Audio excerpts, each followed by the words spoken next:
Thank you. I'm Doug Monson. I work for the Minnesota Soybean Growers Association and the Minnesota Soybean Research and Promotion Council. We call ourselves Minnesota Soybean because most people don't understand there's two farmer boards that we work for. One of my farmer boards is a lobbying and policy entity. The other one is what we call a checkoff entity, and that is it's a program that when soybean farmers sell their soybeans, so much of that is what we call checked off. That money is put aside and it's used to do research, promotion, open new markets, educate. So it's anything that goes back to the profitability of soybean farmers. In our organization, we have multiple social media channels because we have two boards that we work for. I was just talking about up here, the biggest challenge that we've had is over the last 5 years, we've really just worked on growing it. When I started there 5 years ago, it was one post maybe a month. They weren't using social media in any realm. This year we've ramped up to the point where we're doing campaigns on there where we do a lot of paid social media. We also do a lot of just organic in-house posts. So that's kind of a rough overview, and I'm sure we'll expand more in a little bit. Good morning, I'm Brianna Hoffman. I work for Compeer Financial, which is formerly AgStar Financial. I am in charge of managing our digital marketing, paid social media, web analytics, SEO, anything online, and then the website for the organization as well. I think from a social perspective, it's been very interesting. We recently went through a merger about 7 months ago where we combined 3 different associations into a new brand. And so it's been really interesting to kind of see how social has played a role in that.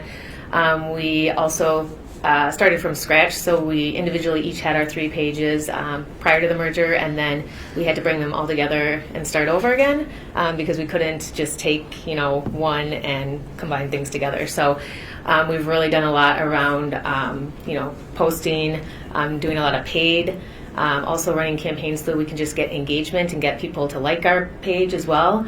And so it's been an interesting journey that's obviously still continuing as we move on through the merger. Good morning, Wanda Apache. I am actually a farmer from down in Martin County.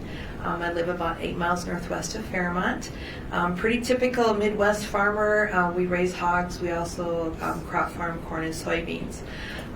So where does social media come into farming? You'd be amazed. There's been a lot of changes here lately. A lot more farmers are jumping on the bandwagon, which is great, which is what we need. I started probably I'm going to say about probably 6 years ago, I started up my Facebook page, which is Minnesota Farm Living. That's who I write for, and that's me, I guess. And at the time, I had just started a Facebook page because I was really so frustrated with all the misinformation that I was reading about agriculture. And I thought, well, there's a good way to really reach out to people and talk about really what happens on our farm and not necessarily what other people are saying. Shortly after I started my Facebook page, I attended my very first Ag Chat conference. Ag Chat is a national conference for agriculture and social media. It started off as being to teach farmers how to use different social media tools. It was a great conference. You really got to network with farmers, literally, I could say, from over the world. I actually met some farmers from Germany, but definitely across the United States. And we can learn from each other. And at the time when I went, I thought, in the back of my mind, I was like, I'd really like to blog, but yet the other side of me was saying, but why do you want to do that? Because you have no journalism background. I have no communication background. I didn't go to college for agriculture. I didn't even grow up on a farm. But yet on the other side, I was like, yeah, but I still have things I want to say. And so after that conference, I actually was inspired. And I said, you know what, if nobody reads what I have to say, it's not a big deal. So, Again, probably over 1 million views later, I guess people do want to read a little bit about what a grandma farmer out in rural Minnesota has to say. So I'll just leave it there, and I'm looking forward to answering your questions. I'll kick things off. To what extent do you see people in the local area using social media? Farms, cooperatives, people in ag business? I'll just start.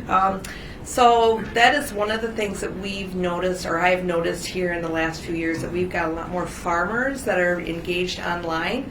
There are farmer bloggers, definitely run all social media channels, Facebook pages, Instagram, YouTube, Twitter, Snapchat. And so, from my perspective, I'm seeing a lot more people telling their stories, and we've been really preaching that to farmers. And I'll talk a little bit later some of the challenges of doing, reaching out to people when you're a farmer. But I talk about we need to have more people in our choir because we need more people singing. So definitely encourage a lot of that. So I need a little bit more detail as far as some of the things locally. I'll just give one example here, like YouTube. There is a Minnesota millennial farmer who lives western Minnesota. He is on my bucket list. I want to meet him someday. But he has an awesome YouTube channel. My husband loves to follow him. He has 35,000 subscribers, so it's a big deal. So, What's his channel? Minnesota Millennial Farmer. Yep. I think definitely people are on social. I mean, without a doubt, that's really where they can stay connected with brands or with organizations that they are interested in. That's a good thing, but there's also the downside of the fact that they can, share their opinions out there, and then you have to try to figure out how to respond to those, both positive and negative. And I think that also managing social media pages is, it can be difficult at times because it's a 24-hour-a-day thing. You really have to be on top of it, and you can't, have somebody posting a comment and then respond to them a week later, because it shows that you're not engaged with them and that you're not, actually managing that page as you should be. So I think it's been an interesting thing to kind of work into the whole marketing scheme. Yeah, 24 hours is definitely the way on social media. It's Minnesota Soybean. With having two boards, we try to get our farmers involved in social media to do what Wanda says is, sing or tell your story or whatever way you want to say that. We find more of our farmers are on Facebook. There's the younger farmers are on Twitter. There's a growing audience of farmers on Twitter. The mid-millennial farmer that she's talking about, Zach Johnson, is, maybe 35, maybe. Funny guy, and really does a good job of putting a young face to the farm story. So, but as far as like agribusinesses, we rely on other businesses. We rely on ag media. That Twitter, and especially Twitter, that's where we can get to our ag media really quickly. We use. We see other businesses doing this as well, but we use our social media to get out our press releases, to get out our weekly newsletter.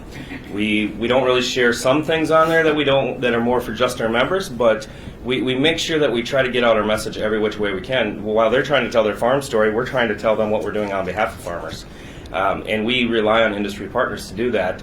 And part of that is through having an engaged social media, a constant, not a forgotten about social media platform, right? I know you can overpost on like Facebook, and that's algorithms and everything else can hurt you. But we want to make sure we're consistent so that they know that we'll share their information, and then they're more likely to share ours. So I think there's been a big growth with everyone. Social media, it's not just ag related, but it's definitely a big growth, and people are trying to find different ways to share the stories of what's going on or to market their products. So what are some, if a person wants to join into these conversations, what are some good hashtags that a person in this area might kind of tune into? Are you using hashtags? Oh yeah, absolutely. I'm fortunate as the Director of Public Relations that I don't have to do social media every day. People are skilled and excellent and talented that do it, and I would rather do it just in my personal life. But Wanda's daughter actually is my social media manager, and she gave me this nice list of her hashtags. So she uses MinAg, Farm Life, Farmers, Agriculture, Rural Life. They'll do like the planting year, so plant 17, plant 18. Same with harvest 17, harvest 18. We have a campaign where we do Min Biodiesel. It's branded to that campaign. On a national level, they'll just do biodiesel. Biodiesel Basics. Those are some of them that she put down. Obviously she's using those on Twitter and Instagram. So, do you have other ones? I would say we're very similar. We also had one running with the merger. It was hashtag Champion Rural, and so that was what we had incorporated into our integrated marketing campaign, and we really pushed that for quite some time. And we still are using that as well, just to kind of get that out there with our merger. Yeah, I would just add to that. as those are some really good hashtags. Because I'm a pig farmer, I've done some things with National Pork Board, and we use real pig farming, so that's one that's very popular. Also use egg chat and food chat. So on Twitter, every Tuesday evening at 7 o'clock, I think for 2 hours, there's a Twitter chat that goes on, and that's the hashtag that is used. And each week it's a different topic, but definitely we encourage people that are outside of agriculture to be part of those conversations. So that's egg chat. Food chat is once a month. So they'll do 3 weeks of egg chat, and then they'll do 1 week of food chat. Food truth, that's another one that is used. One that I like to use a lot is facts, not fear, because that's kind of my passion. And I also kind of want to reach out to the dairy industry, because right now dairy farmers are struggling big time. And so undeniably dairy is one that they recommend to use too. So that would be just the ones that I would add to what they've already said. I'm going to pause on my questions to see if anybody has a burning question in the audience. Go ahead. You are doing a lot of communicating between farmers and vendors and service providers and organizations that work with farmers. Who else consumes your social media? Is it reaching the general public? And if not, is that something that you think would be important to work on because of, again, understanding what's going on with the dairy industry right now, and people probably don't necessarily understand? I will just give my input, I guess. That is our biggest challenge. That makes us very different than other businesses or other people that use social media. For example, if I'm selling wine, who am I going to market to? I'm going to market to wine lovers. I want my choir. That's what I want to preach to. And in agriculture, especially from my perspective, I want to reach outside the choir, and that's a real challenge for us. It's a struggle. I'll be really honest with you. I actually belong to some different Facebook groups where we challenge each other, how we can reach outside the choir. So, for example, if we have some people in agriculture that are foodies, okay, we encourage them to follow foodie type social media platforms. I'm not a foodie, so I can't do that. Same with like mommy bloggers. If you're in that age group, follow mommy bloggers, and you can kind of build in some of your perspectives in agriculture in those groups. Again, that's a demographic, that's not mine. So yeah, it's hard to find that extra group out there that has not really ag related. Just to give you one example, I did hear probably a few years ago, I actually had a blogger reach out to me. Her name was Liz, Lazy Hippie Mama.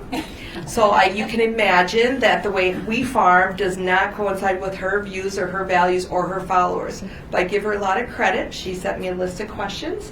I answered them. She actually created a blog and put my answers exactly how I wrote those. So there's an example of trying to reach outside the choir, because her readers would definitely not follow mine. So I think for Compeer, it's a little bit different because we're providing financing for both farmers, and we also do home mortgages. So it's we're reaching a couple different audiences at the same time, but still talking about the message of agriculture as well. So. Kind of tackle that. We're a little bit different too, in the sense that our lobbying board is really focused on getting to legislators and maybe people who can influence those legislators. So we do specific targeting and geo-targeting around, we're in session right now, so it's all around St. Paul. The other board that we have is about farmer profitability, and while there could be components where they talk to non-farmers, their strategic plan, the farmer board decided that they want to talk to farmers because for so long they'd been doing all these investments and different things with their money, and this is, we call it a checkoff. It's a tax. I'm sorry, it's a tax. They take money off of their product when they sell it, and it's mandated to go to certain things. So we do a lot of talking directly to farmers about what that is, what we're doing with that money that they have no choice over. It's just coming off. So it's when we get out, so this year we've done a biodiesel campaign. Minnesota's going to move to a 20% blended biodiesel. We have to talk to non-farmers in that situation, and we especially want to talk to metro moms. And I hate to target people, but this is how it goes. Metro Moms, we want to talk to environmentalists because we have a great environmental message with biodiesel. We found that targeting like Metro Moms, mama bears will speak loudly when they feel that their kids are in danger. So when you talk about things that are health related and they can feel that and connect with you, they're more likely to call their legislators than dad who doesn't, dad's like, he hears it and he's like, oh, that's interesting, and moves on with his day. So it is true, that's where a lot of our targeting goes. We know that we're reaching people outside of the farm world, especially with this biodiesel campaign. We've always wanted to reach people. We've always said, we want to engage. But boy, when you get to that point where you have to engage them, there's some tough decisions to make because you have people that are just trolling you, that are just going to say some pretty horrible things that only have any information, any facts, and then you're going to have people that want to have an honest dialogue. And those are the people you have to find and you have to engage with. And I think that in our world, whatever the topic, farming or any other topic, I always call them the 6%ers. Some people say the 20%ers. There's 6% that's going to be far this way. There's 6% that's going to be far this way. But there's a lot of people in the middle that just want information. They want to learn. They want to have good conversations. So those are the people we're looking for. And we reach a lot of them by paid boosts, actually. That's because our audience is farm and agriculture. That's the way we get out of it. And then the other way we reach them is PR. So PR, marketing, social media, they all live hand in hand. They all have roles. Social media's biggest role is being the voice of marketing and PR. So we reach them in other ways that draws them into our social media accounts, and that's where the engagement happens. Do you have any private groups within your social media? We don't. We've tossed that out. I know Wanda's daughter Christina really wants that. For a long time, it was a concern, but for whatever reason, we have decided to move to that direction because you need a place that you can. Let's say you have an engaged board that's going to be answering these social media questions, that they can rally cry. Hey, did you see this post? Who wants to take a chance to answer this person? And we always want the farmer to answer that question because I, as a staffer, I can go out there and I can give you a lot of great stats and make it sound really nice. I do have a journalism degree, so I can lie a little bit. No, I joke. But I would rather have the Wandas of the world telling their story because it's genuine, it's true, and they can answer the tough questions and explain how they do things on their farm. And we always preach, don't try to talk about what other people do on their farm because we don't know what other people do on their farm. Only talk about what you do on your farm. So you each have kind of unique situations, and I think they're relatable to other organizations. How specifically do you think agribusiness might differ in its use of social media? If you think it does at all, if you think maybe it's the same as any other business.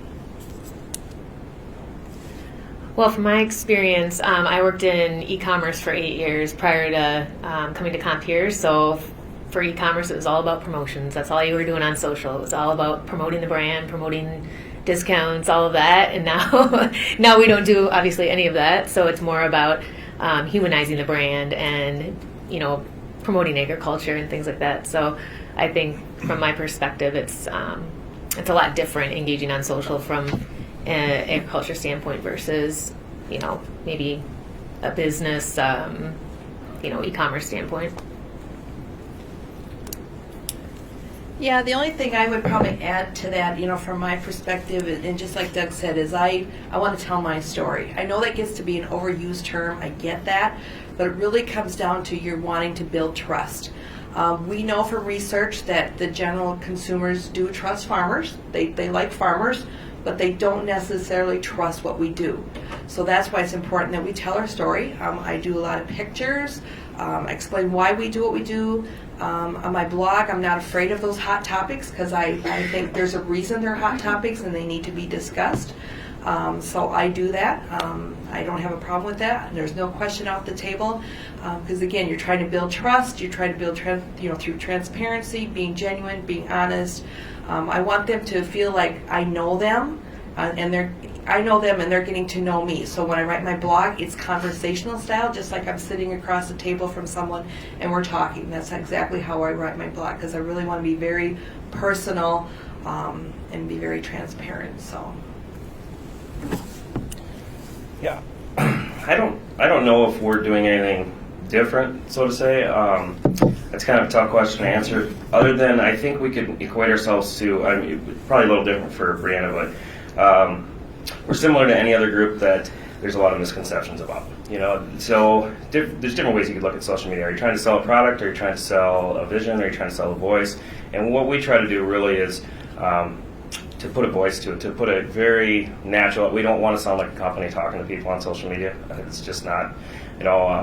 I think we did a post recently, and there was a video, and we were like, "Can you find Waldo?" Because there was a guy walking around on stilts that was dressed up like Waldo in a lifeguard suit. So it's just trying to keep things humanized and personable. And I really don't know how we fully differ, because we don't sell products. We sell ourselves. We sell our values and our morals and the work that our farmers do. So I that's kind of a tough question, I guess. As I understand it, the average age of a farmer in the United States is 58 years old, and in the next 10 years, millions of farmland is going to be rolled over into a younger generation. Has any, in your industry, in the soybean industry, is there any platform being laid out to approach this? Yeah, every commodity group is struggling with this very topic. One is to find that next generation of farmers. Young farmers have a hard time getting into farming right now, and that's a big struggle. So when this is rolling over, we're not really talking about the kids that are 20 and 30 right now. We're talking about the ones that are still coming, right? And there's probably going to be more programs that allow for young farmers to get started. You're seeing more. I think Walls just had one recently, and maybe Klobuchar put something in. But you're seeing more legislators are trying to put bills in that are helping those young farmers. My fear when that rollover comes is that you're going to see a lot of landowners sell to people out of state that are going to rent it or aren't going to do anything with it. But more likely rent it because it's a good investment. I mean, if you can afford to buy some land and then rent it to a farmer, I mean, it's not a bad idea. So I'm concerned about that. I think I'm going to let actually Wanda maybe delve into that because you probably have more experience in that, but I don't know. So we're in that demographic, so I get that, and we have a lot of friends and neighbors that are in that same demographic, so yes, that's going to be a big issue. I do know at the state level there are some programs for beginning farmers. There's an RFA program. In fact, I was just up at the Capitol talking to my state senator and representative about that to help beginning farmers. Good program. I know there's some tax benefits if someone rents their land to a beginning farmer, so that should help. But I'll talk kind of from our personal perspective. We have nobody coming up behind us. My daughter, who works for Minnesota Soybean, she is getting married this year, and she is marrying a farmer. But the issue is they're going to be living about 45 to 50 miles away, so it makes it a whole new challenge. And he's involved in his own family operation. So, my husband and I, this is kind of a main topic that we've been talking about lately. What are we going to do? We're not going to retire in the near future, but it's coming. And how do we do this? And what do we do with our farm operation? It's pretty personal.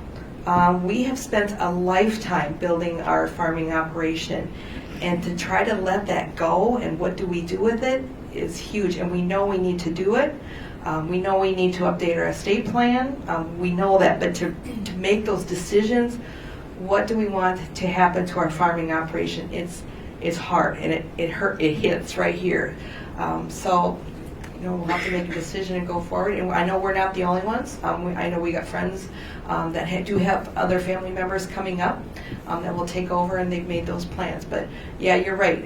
That's going to be really interesting to see here in the next 10, 15 years what's going to happen. And I don't want other corporations to come in and buy that land, but I also fear that. Because it's happening already, so definitely don't want to see that. So, Wanting a couple things together that you guys. Sorry. Go ahead. Wanting a couple things that you guys said then with having information come from the source. I follow your webpage, so I thank you for what you're doing. And then with Doug talking about misconceptions, I think that's great to have the information coming from a farmer. I live on a family farm just outside of Mankato, so I appreciate that. You talked about the Minnesota Millennial Farmer site. I was just watching that last night because Zach is showing bringing equipment outside. None of the batteries work in the tractors. He's trying to get the planter in, so it's good. I mean, he has a comical perspective of living on the farm. I think that's great to show that story. But related to what he was just saying, I think it was a couple months ago in one of the farm magazines, there was a page just talking about farming, farmers, and social media. And I was surprised in a way, and how low some of it was. I think they said YouTube was the biggest social media channel for farmers, but even that was a very low percentage. So how do you reach out to these people? You've got great information, it's instant, but are those people using that, the older generation? I think of the farmers around me that have been farming for as long as they've been alive, and most of them do not use the technology that's out there. They're still farming with older equipment and not using any of the GPS technology. Not that that's bad, but some of them are bigger farmers, some of them are smaller. So it's just interesting. I don't know where that's going to go to, but when you have farm events, when you're trying to advertise for that or just share things, are we reaching those people that might be beneficial, that have other connections, other reach, but just are not tuned into that market yet? Well, So again, not necessarily a question, but just a comment on it. I think those are good things. I appreciate what you all are doing. yeah, one thing that strikes me in that is how do you reach that other group, right? So we know, as I said earlier, that a lot of our farmers, and it's a mix of young and older on Facebook, and then the younger farmers tend to be more on Twitter, although we're getting a growth in that as well. So we have a magazine that goes to 27,000 soybean farms in the state and agribusiness, and in that there's an app for that. And we used to do, we just talk about different apps they could download that were nice for their farm, but recently we've turned the focus to social media. And so the most recent one I think we did was Facebook Live, and how to do a Facebook Live event. What are some good tips, what are some best practices, that type of stuff. We've talked, the current magazine that'll come out next week will have something about Instagram and what Instagram is and why hashtags on Instagram. And we've had one on Twitter, and so that's one way we look at it. We also make it a point within our board meetings to try to talk about this. We used to have trainings, but 4 years ago we gave all our directors iPads, and I found that most of my time was sap just teaching them about their iPad, and oftentimes they'd come in and they'd say it didn't work, and it would just either logged out and they never logged back into something, or it wasn't on. I mean, so there are, and it's not all of them. I don't want to paint a broad picture, because we have a lot of very smart and innovative farmers who are adept to technology, to Twitter, to Facebook, that are driving some amazing equipment with some crazy, ridiculous technology, more than you could ever imagine. But then, yeah, we do have that group that, oh, what's this? But so this group that we gave them, so we start with iPads, right? And then if they start getting Facebook accounts. Twitter was too much though. And then I think one said, "What's Snapshot?" And I thought that was pretty interesting. So just to get them to move to Facebook was a big start for us, right? And will we ever get them to Twitter or Snapchat or any other? I don't know if we will, but that first start, and you have to look at social media as just one way to reach your audience. I know how the heartbeat on social media is like social media. Everyone's in social media, right? That's what you got to do. But not everyone's in social media, and there's still people that believe that social is talking to someone face to face, and I think we have to also cater to that group and get our information out that way. So we use traditional forms. We use a magazine. The newsletter is not as traditional. It's an e-newsletter. Then you still have issues with email and technology, but we do pretty well with that. We have about 6,000 that we send that out to, and then we have another newsletter we send just to membership that's like 3,500. So we're using different ways. We post stories on our website. We post multiple stories a week. Our communication staff is as big as the news staff at the Free Press, and I know that because I used to work at the Free Press. I worked there for 12 years, and I had a good conversation with someone the other day, John Cross, who some of you may or may not know, who now shoots photos for me, which is super awesome because he's the best photographer in the state. But he was telling me how many people they have, and they have 5 non-sports. They have 5 writers. We have 5 writers in our department. I mean, so we are always looking at different ways to get information out. Using technology, using social media, using websites, using print materials. We do it in a lot of different ways. So that's how we reach, and we can't just go social media. But with our own farmer boards, we're encouraging them to get involved in social media. Yeah, I would definitely agree. I think social is just one component of the overall integrated marketing plan, at least for Compeer it is. We still obviously utilize a lot of direct mail pieces that we send out. We also have a newsletter that goes out quarterly. We do radio ads still locally. We have billboards placed locally. So I think it's, again, it is just one component of the overall marketing initiative. Yeah, if there's one thing, we know that social media is constantly changing, and it's really hard to keep up with that. You know, I'm a little bit frustrated with the latest changes in Facebook, so I'm definitely getting less reach in my posts. I don't know how to go about this. I don't want to get into having to boost all my posts just so somebody can look at it, because I'm a farmer, right? So I don't make money doing this. I do a little bit of advertising, minimal, on my blog, and that's just to kind of pay for some of the expenses that I have with my blog. But I don't want to get into the habit of having to put money into it just so people can see it. So what does that mean for me? Probably going to be looking at doing some other things, probably more video. Not that I'm real excited about it, but I think that seems to be the trend, or that's what they're suggesting we do more of. So I will do that. As far as farming and technology, my husband's one of those. It's struggled to get him into, going a little bit further into the farming, the technology. I think we're going to make a big leap this year. I mean, we're doing the auto track and that sort of thing. We've been doing that, but he just needs to get one more step up, and I'm working on that. So as far as that goes, I get it, but we have farmers all over the board, so I agree with you. They're all over. So, but yeah, the social media part, again, it's just one tool I have. It almost seems I'm starting to do a little bit more locally and really connecting with my local community, and getting those same results. We're doing some farm-to-table dinners, which have been really popular lately. Doing some egg tours. We did our first ever Martin County egg tour last year. It was awesome because I had some really cool people on my bus, and we had them from 10 o'clock in the morning until 8:30 that night. So we actually had a reporter from Minneapolis Star-Tribune, had him for the whole day. We had a Metro state representative. And those are kind of the people that we want to target, because they influence what happens on the farm. And so to get him down and actually be with us for the whole day was great. So we're going to do that again this next year, this coming summer. So really doing a lot of local kind of things too, mixed in with the social media. And again, the social media seems like just hang on, because you just never know where it's going and what works and what doesn't work. So it's a challenge. As you've been talking, you've been giving us some successes. One of my last things I was going to ask is if you could share successes or possibly things that didn't work very well as you were reaching out with social media. Okay.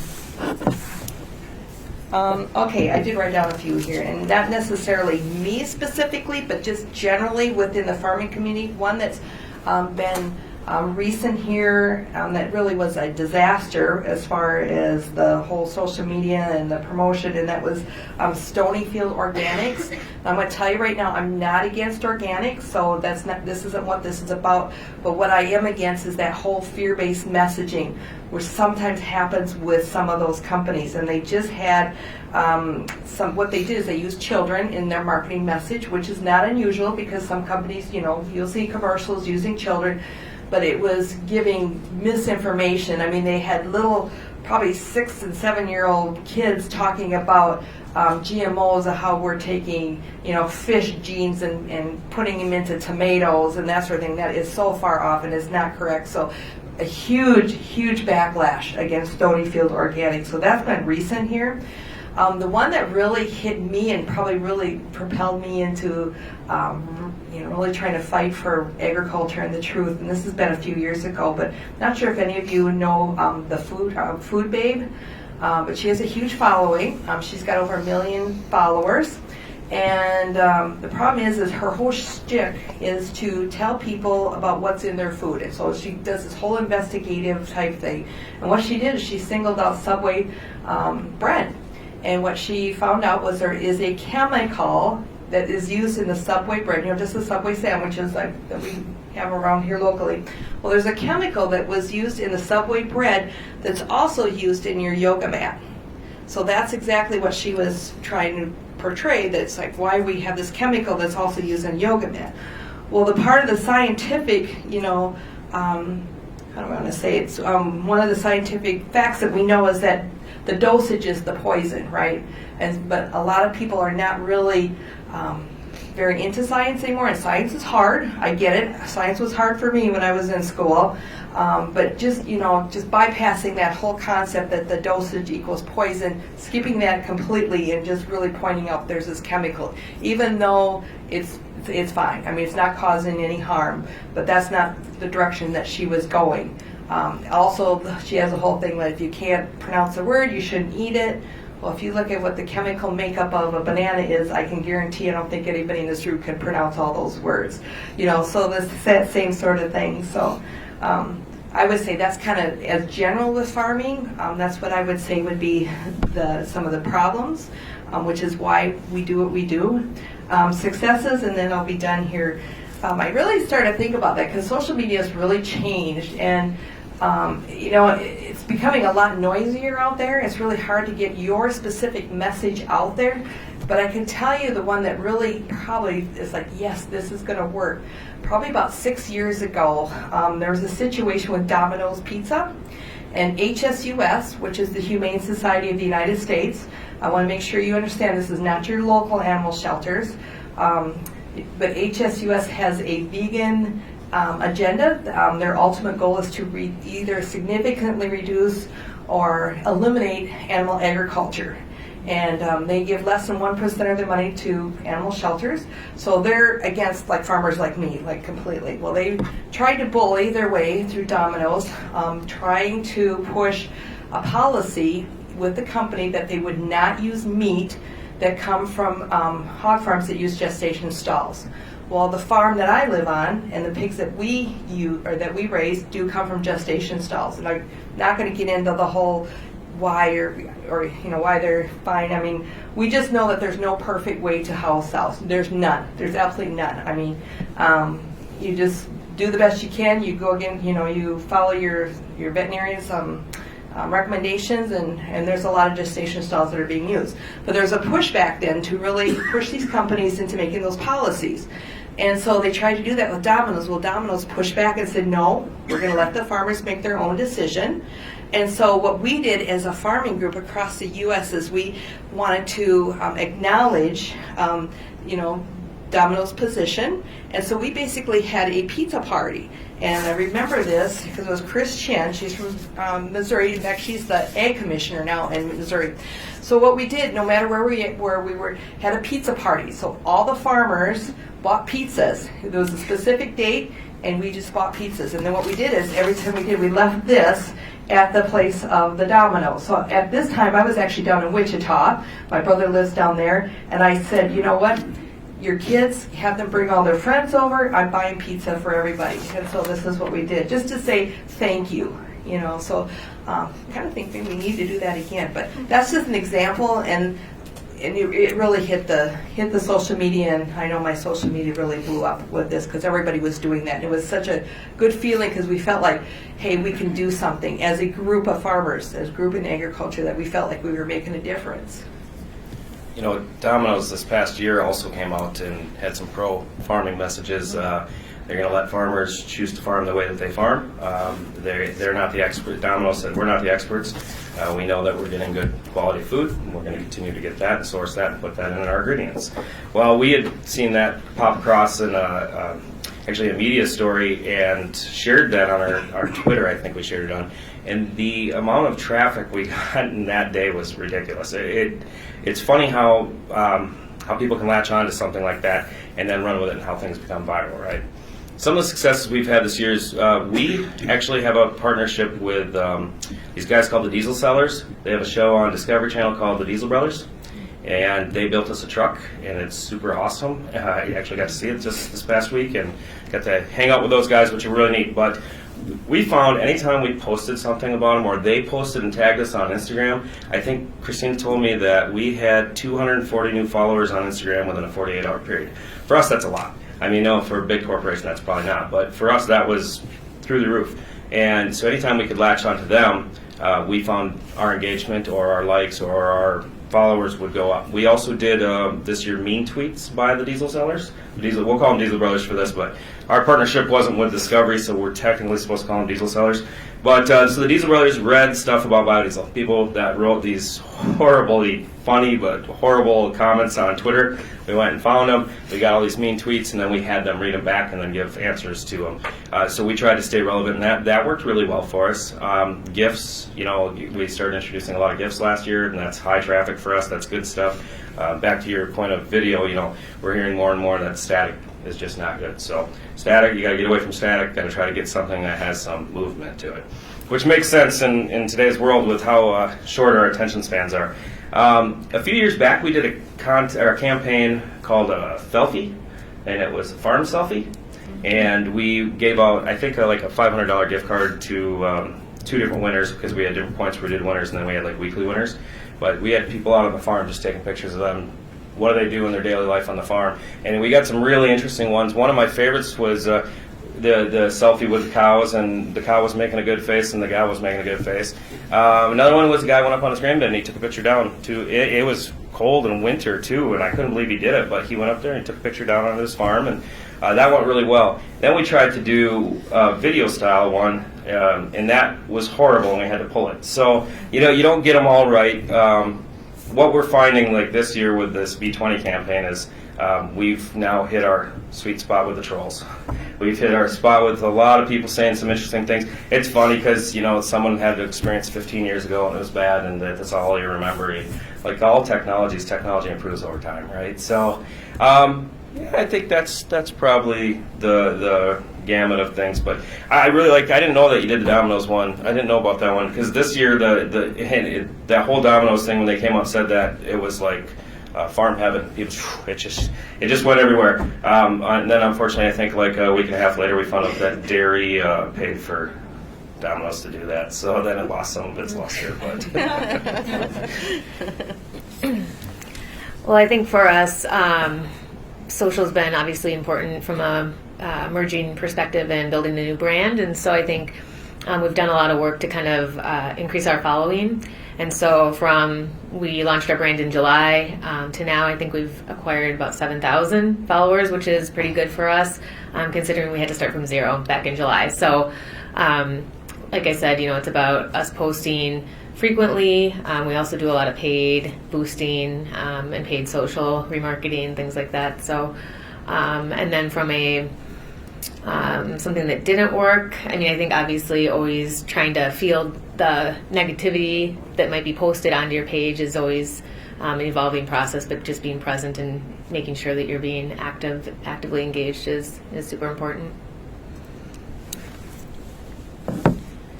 Domino's just passed Pizza Hut as the #1 pizza place in the country, and maybe it's related. I was going to say, some of the biggest successes that you mentioned all sounded like creative pieces. None of them sounded like you issued a blog post and it went viral. So when we talk about what type of content that you're putting out, even if it is a blog post, if it does have some success, how do you make sure that you're creative and how do you stay interesting, especially when you talk about how noisy the social media environment is? How do you stay relevant? That's a very interesting question. Wanda, earmuffs. I don't know if you should hear this, but in our world, farms tend to be more conservative. You'd agree with that. I think it's a conservative world, and I always feel like there's other groups like us in the state and the nation, and everyone plays it very safe, and they're afraid to take a stand on things. They just don't want to rock the boat. And I completely understand because as a group, they spend all these years of trying to just do the best on their farms and dealing with the regulations, and you're afraid to stick your head up over the fence because someone might take it off. So when they hire kids like me who come in and have no regard for conservative values, no, I'm just kidding. But I'm just edgy. And what we try to do is not be edgy to a point where we're rude, but if you want to stand out, you got to do some things that are bold. Without going into the backstory, recently Minnesota Soybean just took a stance on something that wasn't even one of our issues. And we did it because we hear our farmers and they want their farm groups to stand up for them and stand up on behalf of them. And no other farm group was going to take a stand. So we said, all right, well, let's issue a press release, let's punch some people in the mouth, and let's get it all over social media. So when we're coming out and taking a stand against an issue that isn't even our issue, our cross to bear, all of a sudden that gets people's attention. the campaigns I talk about, those are all creative ones, and they have to be creative. You have to have that hook. It's no different than writing a good news story. How do you get people in? Well, it's that lead. What's that hook that draws people in? Social media still has that same element. Any of the marketing campaigns or communications campaigns, for that matter, have some creative element that you have to distinguish yourself from the rest of the groups. So how Minnesota Soybean does it is we distinguish ourselves by standing in front, being willing to go on our own, to take on tough issues that other groups would rather just play nice and hide and let it go away. But we get the best response when we're out there like that. So that's kind of how we look at it. Is being relevant is being not only creative but in front, leading. Just to talk a little bit about those type of posts. So again, I talk about the hot topics. I'm not afraid of that. I'll talk about GMOs, my perspective, and they're nothing to be afraid of. And unfortunately, there's a general perception out there with the public that you need to stay away from them. And hopefully, the day will come where I don't even have to talk about it anymore because it's just ridiculous. As far as viral posts, I will tell you, here a few months ago, I had probably my first main viral post. And actually, I didn't even write it. My daughter wrote it. So she's, in that 20-some, and so she's dating and going to be marrying a farmer. And so she wrote a blog post about, the unique things about dating a farmer during harvest. And so those kind of posts seem to do really well, that whole farm living, like what it's like, because face it, being a farmer, we have a different life. And so, people can relate to that. That's very popular. One post, actually it's a picture that I do, and this will date me, I get it, but it does really well every year I do it. I post it in June. So back in the 80s, so we used to, when I was in high school, used to bean walk, because there was no such thing as GMOs and, spraying herbicides and that sort of thing. So you'd be literally out there and having to pull the weeds by hand. Okay, well, then all of a sudden my husband and neighbors and it's just in this area built a bean bar. And this is when Roundup first come out.